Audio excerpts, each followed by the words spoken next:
I'm Leland Barclay, and this week on the River Valley Sports Report, we're going to get a little defensive. You're watching the River Valley Report.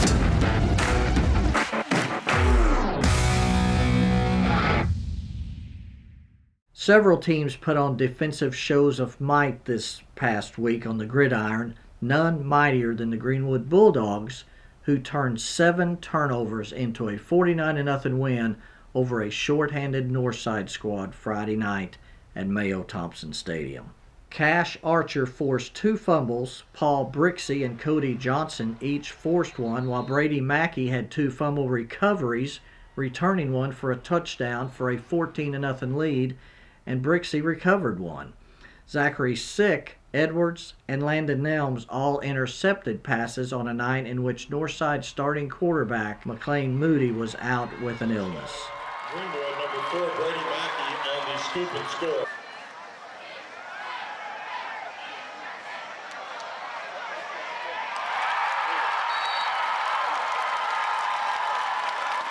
On the offensive side of the ball, Greenwood's Braden Davis ran for 3 touchdowns. Cooper Goodwin ran for 1, and Kane Archer threw touchdown passes to Isaiah Arrington and Noah Chaser.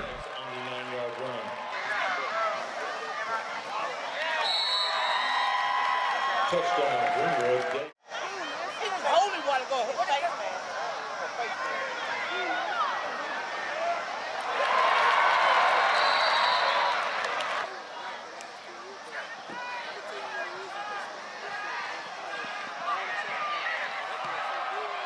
After the game, Greenwood head coach Chris Young, junior defensive end Cash Archer, and senior safety Brady Mackey were just happy this one didn't come down to the wire like last year's game did against the Grizzlies. I thought our kids responded. We got some young kids, some good minutes, and they showed us they can play. And it was a good night for the Bulldogs. Yeah, just so many guys return with experience. I mean, you can't replicate experience. You can practice all you want, but Friday Night Lights is a whole different world. And we got a lot of guys on defense with Friday night experience last year, and I think that's showing tonight. And then, like I said, our staff just does an unbelievable job of preparing them. Anytime you get short fields, turnovers, number 1 is short field, number 2 is just momentum of a turnover. It can change the game in a hurry, and you saw that tonight.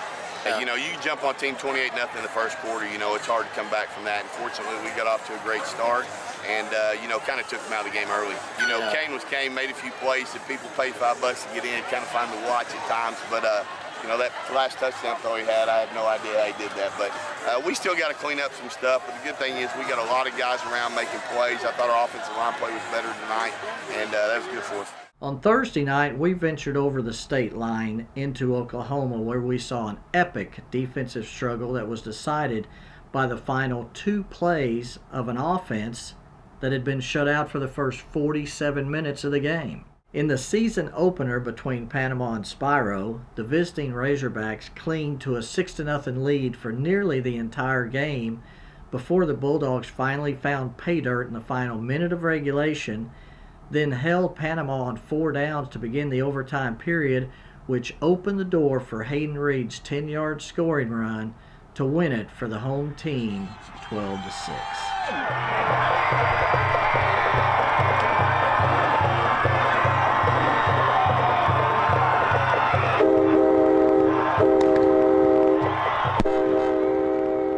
Spiro almost scored before the half on a long pass from Bryson Graham to Kane Hendricks, but Hendricks was tackled just short of the goal line as the halftime buzzer sounded. The two did combine on a 44-yard touchdown throw and catch with 26 seconds left that brought the Spiro crowd to life and into overtime. After the game, Spiro head coach Kyle Fowler quoted Yogi Berra to sum up his team's exciting comeback victory. It ain't over till it's over. That's a great job of playing for 4 quarters plus some. Yes, sir. All right? You did what you had to do to win the ball game. Yes, sir. It wasn't pretty. Yes, sir. It was not pretty. Got a lot to work on. A W is a W is a W. Yes, right? Yes, sir. What's our record? 1-0.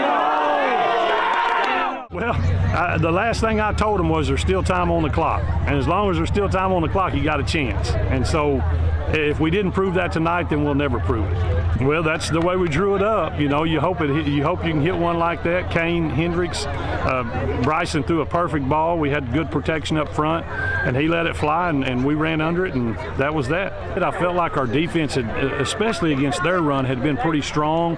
We shortened the field because they only had to get the ball to 10. So I felt really good about our chances in overtime. Yeah, I was super proud of them. I mean, they just kept coming, and a lot of those guys play on the offensive side of the ball, and a lot of times, they have a tendency to get their head down, but they found a way to be resilient and step up when they had to. Then we talked to Spiro junior quarterback Bryson Graham, senior wide receiver Kane Hendricks, and sophomore running back Hayden Reed about the oddity of scoring touchdowns on their final 2 plays after being shut out most of the game. Well, I knew that we had a big threat out there, and once he released, I mean, it was butter. It was automatic. He bit down, Kane got it, trusted him to make the grab. Honestly, I was really surprised. He's a big threat. You can't leave him that open, or he's going to capitalize on it. It was just one of those things that, you're going to have setbacks in the game. You just got to keep pushing, keep doing what you practice every single day for those 2.5 hours. That's what we worked for. Yeah, I mean, we barely pass the ball. We like to run it a lot. So as soon as he caught it, I was like, oh, you better throw it to me. As soon as he did, money. Yeah, I mean, they're playing cover 2. He's on my hip the whole game. They like to send that outside linebacker, press me a little bit. They didn't do it that time. I capitalized off of it. It's money. Now you just got to trust your lineman. I mean, it's tough for everybody. I mean, it ain't over until it's over. There's 0 minutes on the clock. You just got to trust your lineman. It looked bunched up in the inside, so I just took out, went to the outside, and went in. Did you know when you kind of turned the corner that maybe you were going to get to the end zone? Yeah. How neat is it to be 1-0? I mean, start the season 1-0. I mean, it's good for everybody. This week, conference play begins for Greenwood, which travels to Mountain Home in the 6A West opener, while Lamar hosts Dover in the 4A4 opener. Also, the Battle of North Crawford County takes place in Cedarville as the Pirates host Mountainburg for the Treasure Chest Trophy. That brings us to the weekly segment, Gimme 5, where we have even more defense. These are the top 5 performances of the past week in the River Valley. Number 1, we start with Greenwood junior defensive end Cash Archer, who had 3 sacks on Friday night, all in the first quarter, a tackle for lost yardage, and 2 forced fumbles to lead Greenwood's dominating defensive performance in the 49-0 win at Northside. Number 2, Cutler Winters guided Lavaca to a 47-6 win against Magazine on Friday with 168 passing yards and 2 touchdowns and a touchdown on the ground, but it was the defense that shined, allowing just 53 yards in the win. Number 3, Subiaco Academy scored 10 offensive touchdowns in an 82-0 win over Arkansas Christian Academy of Bryant on Friday. Chris Monroe threw 2 touchdown passes and ran for a touchdown. Anthony Gehrig, John Crank, and Tierra Hart all ran for 2 scores. But again, the offense was set up by a great defensive effort. Subiaco returned 1 of 5 interceptions for a touchdown when Landon Koch returned one 32 yards for a score to cap a 54-point first quarter. Number 4, Southside's ground-pounding running attack piled up 437 yards rushing on 27 attempts in a 55-28 win at Van Buren on Friday. Amari Tucker ran for 258 yards and 2 scores.